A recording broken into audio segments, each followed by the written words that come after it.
Hello friends, तो आज हम इग्नू के BE-CC101 introductory of micro economics के टॉपिक का करेंगे। Micro economics and macro economics. Okay, हमने जो हम इस कॉन्सेप्ट में सीरियल वाइज चल रहे हैं, तो हमने यहाँ तक कर लिया है। Positive versus and normative economics तक हमने कर लिया है। क्लियर है? अब हम माइक्रो इकोनॉमिक्स करेंगे। माइक्रो एंड मैक्रो इकोनॉमिक्स क्या होता है उसके बारे में मैं आपको क्लियर करूंगी। तो स्टार्ट करते हैं। इसके क्वेश्चंस आप एक बार अच्छे से सॉल्व आउट कर लेना, जो एग्जाम में आते ही आते हैं ज़रूर। तो ये आ गया हमारा micro economics and macro economics. The term microeconomics and macroeconomics are used in connection with the level of aggregation. मतलब जो माइक्रो इकोनॉमिक्स और मैक्रो इकोनॉमिक्स है वो कनेक्शन है एंड कलेक्शन है। Micro economics and macro economics collection है aggregation का। That is extend to which economics unit and variable are covered in economic analysis. जब हम इकोनॉमिक्स की एनालिसिस करते हैं तो जो भी इकोनॉमिक की यूनिट या वेरिएबल्स जो भी कवर होते हैं वो micro economics and macro economics होती है। At one end, the analysis may cover the behavior and response of single economic unit, and at the other extreme, it may cover the entire economy.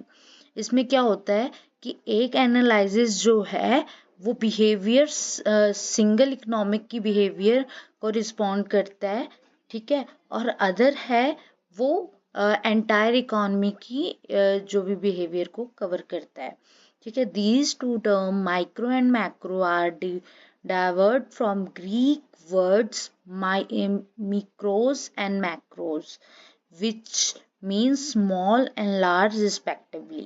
मतलब ये Greece words हैं two mikros and makros, जो small and large को represent करते हैं, ठीक है। तो इसमें इंट्रोडक्शन क्या आएगा?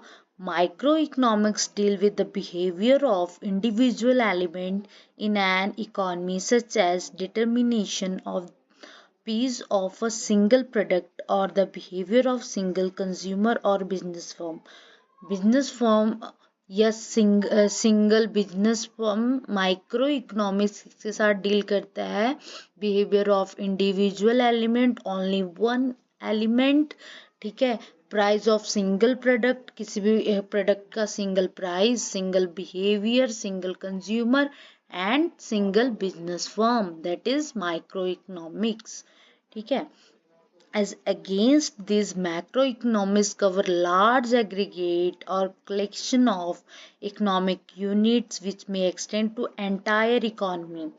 इसके अगेंस्ट जो मैक्रो इकोनॉमिक्स है वो large and collection of economics को कवर करती है, जिसमें इकोनॉमी एज अ होल आ जाता है।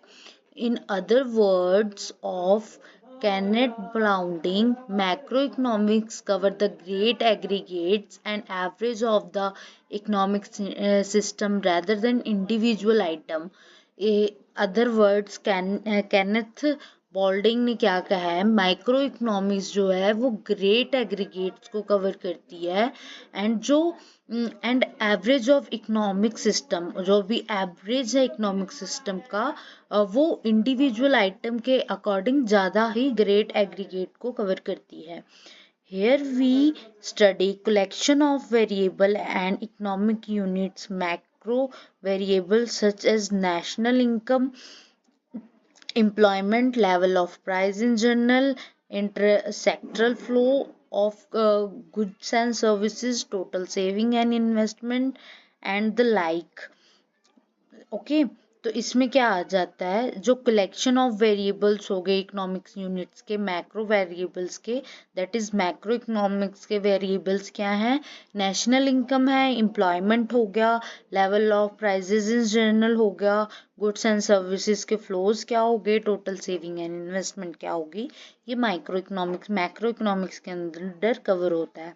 While the study of individual form, अगर हम इंडिविजुअल फॉर्म की स्टडी करते हैं और an individual lies within the scope of micro economics, अगर इंडिविजुअल फॉर्म और इंडिविजुअल इंडस्ट्री के बारे में हम स्टडी करते हैं तो वो माइक्रो इकोनॉमिक्स है। And entire sector falls within scope of macro economics, अगर हम एंटायर के अंदर जाते हैं तो वो माइक्रो इकोनॉमिक्स होता है। तो यहाँ तक ही करेंगे हम, ये हमारी मैक्रो एंड माइक्रो इकोनॉमिक्स की डेफिनेशन है।